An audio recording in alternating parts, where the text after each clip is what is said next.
Welcome to the Space Tech channel. Never miss latest space happenings by subscribing to this channel.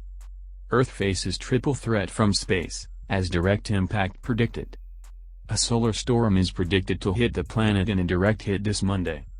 Space weather physicist, Dr. Tammy Theskov made the prediction this morning that a solar storm will soon hit Earth.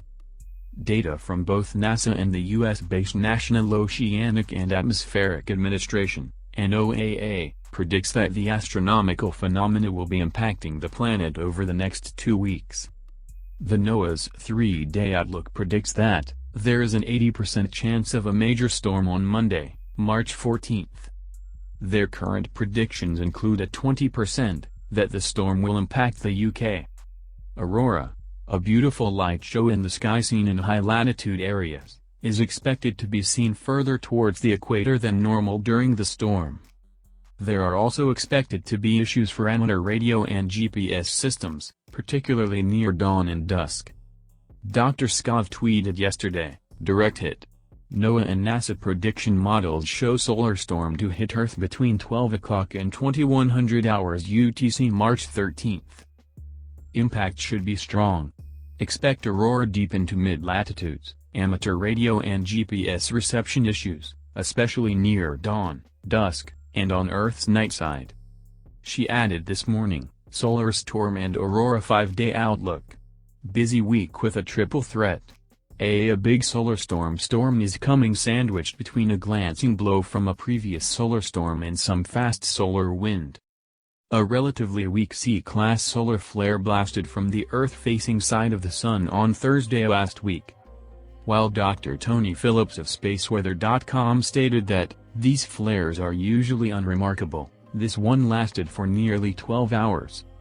Scott Sutherland wrote of the solar flare for the Weather Network.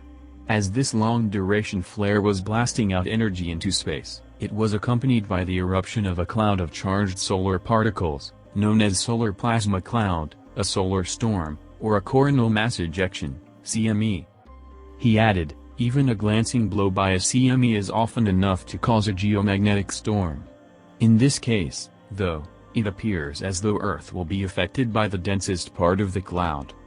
That could spark an intense geomagnetic storm, with auroras visible across Canada and even into the northern parts of the United States." Geomagnetic storms have been known to cause massive damage to power grids and radio communications, and can cause electrical blackouts.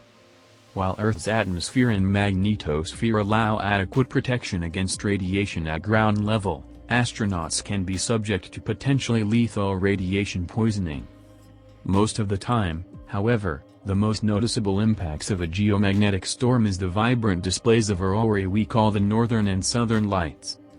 These are usually only visible close to the north and south poles. However, during a geomagnetic storm, they are more vibrant and more likely to be visible closer to the equator. Solar storms occur when the Sun emits huge bursts of energy in the form of solar flares and coronal mass ejections. Solar flares can be as powerful as billions of nuclear bombs. These phenomena send a stream of electrical charges and magnetic fields toward the Earth at a speed of about 3 million miles per hour. Hope you liked the video. Please like and subscribe for more such content.